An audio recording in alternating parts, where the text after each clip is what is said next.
சிவதந்தை ஞான வைரத்துளிகள். இனிமையான குழந்தைகளே, உங்களுக்கு சக்தி கொடுப்பதற்காக தந்தை வந்திருக்கிறார்.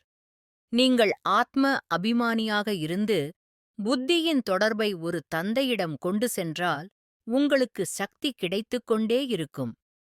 ஆத்மா எனும் தீபம் மங்கிவிட்டது. தீபத்தை பிரகாசப்படுத்துவதற்காக இப்போது தந்தை வந்திருக்கிறார். அதிகமாக உங்களுடைய தீபமானது மிகவும் மங்கிவிட்டது. புத்தியின் தொடர்பை தந்தையிடம் ஈடுபடுத்துங்கள். இதுவே முக்கியமான விஷயமென தந்தை புரிய வைக்கின்றார். தேகி அபிமானி ஆகுங்கள். முக்திக்குப் பிறகு ஜீவன் முக்தி அவசியம் ஏற்படும். முதலில் ஜீவன் முக்தியில் இருந்து பிறகு ஜீவன் பந்தனத்தில் வருகின்றனர். நிறைய பேர் தோல்வியடைகின்றனர். குழந்தைகளின் நிலையைப் பொறுத்து தந்தையின் அன்பு கிடைக்கின்றது. தந்தை சதா காலமும் சுத்தமாக இருக்கின்றார். மற்ற அனைவரும் தூய்மையாக இருந்து பிறகு தூய்மையற்றவராக ஆகின்றனர். மரணம் எதிரிலேயே உள்ளது. பழைய உலகத்தின் இது கடைசி நேரமாகும். மாயாவின் ஆடம்பரம் எவ்வளவு இருக்கிறது? இவை முடிந்துவிடும். பிறகு சொர்க்கத்தின் ஸ்தாபனை ஏற்படும். நினைவு செய்தால் பாவனமாவீர்கள். அனைவரையும் துக்கத்திலிருந்து விடுவிப்பதே தந்தையின் முக்கிய கடமையாகும். அவர்தான் சுகதாமம் மற்றும் சாந்திதாமத்தின் கதவுகளை திறக்கின்றார். எந்த ஆத்மாக்கள் தூய்மையற்றதாகிவிட்டனவோ அவர்களுக்கு தந்தை ஸ்ரீமத் தருகின்றார். யாரெல்லாம் முயற்சி செய்கின்றார்களோ அவர்கள் தனது தர்மத்தில் உயர்ந்த பதவி அடைவார்கள்.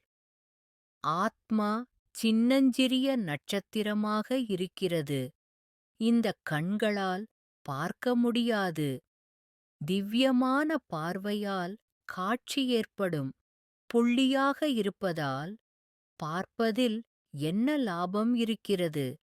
எந்தக் குழந்தைகளுக்கு நன்கு தாரணை ஏற்படுகிறதோ அவர்களுக்கு மிகவும் மகிழ்ச்சி இருக்கும். இது உங்களுடைய கர்மத்தின் கணக்கு வழக்குகளாகும். தந்தை ஒரே மாதிரியான முயற்சியே செய்ய வைக்கின்றார். உங்களுக்கு அதிர்ஷ்டம் இல்லையெனில் என்ன செய்ய முடியும்? இணைந்து இருக்கும் நினைவால் கடினமான காரியமும் எளிதாக முடிந்துவிடும். தனது அனைத்து சுமைகளையும் பாபாவிடம் கொடுத்துவிட்டு சுயம் லேசாக இருக்கும்போது எப்போதும் தன்னை மகிழ்ச்சியாக அனுபவம் செய்யுங்கள். நல்லது. சிவதந்தை தந்த வரதான நினைவின் பிராப்தி. Manifestation of this day. Om சாந்தி.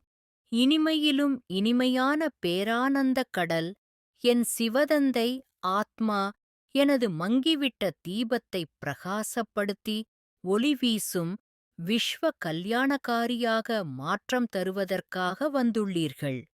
மனம் புத்தி ஒருங்கிணைப்பால் தங்களிடம் இணைந்திருக்கின்றேன். தேக அபிமானத்தில் வந்து விகாரங்களின் அரவணைப்பில் சுற்றி சேமித்து வைத்திருக்கும் சுபாவ சன்ஸ்காரங்களை பதிவுகளுடன் தந்தையிடம் ஒப்படைக்கின்றேன். தந்தையின் நினைவால் மட்டுமே முழுமை பெற முடியும் என்கின்ற மன்மனாபவ் மகா மந்திரத்தைக் கற்றுக் கொடுத்தும் முயற்சியின் பயிற்சியும் தந்து அதிதீவிர வேகத்தில் ஆன்மீகப் பயணம் செய்ய வைத்துள்ளீர்கள். சத்தியத் தந்தையிடம் கொண்டிருக்கும் உண்மையான மனநிலைதான் எமது அன்றாட வளர்ச்சியில் அனுகூலம் தந்து கொண்டிருக்கின்றது. தந்தையின் துணையும் உதவியும் உணரச் செய்யும் புருஷார்த்தம் தூய்மையான எண்ணங்களை உருவாக்கி தந்து கொண்டிருக்கின்றது. தூய்மையின் பிரகாசம் புது உலக ஸ்தாபனையின் முக்கிய காரணிகளை எமக்கு தெளிவாகவும் புரிய வைக்கின்றது.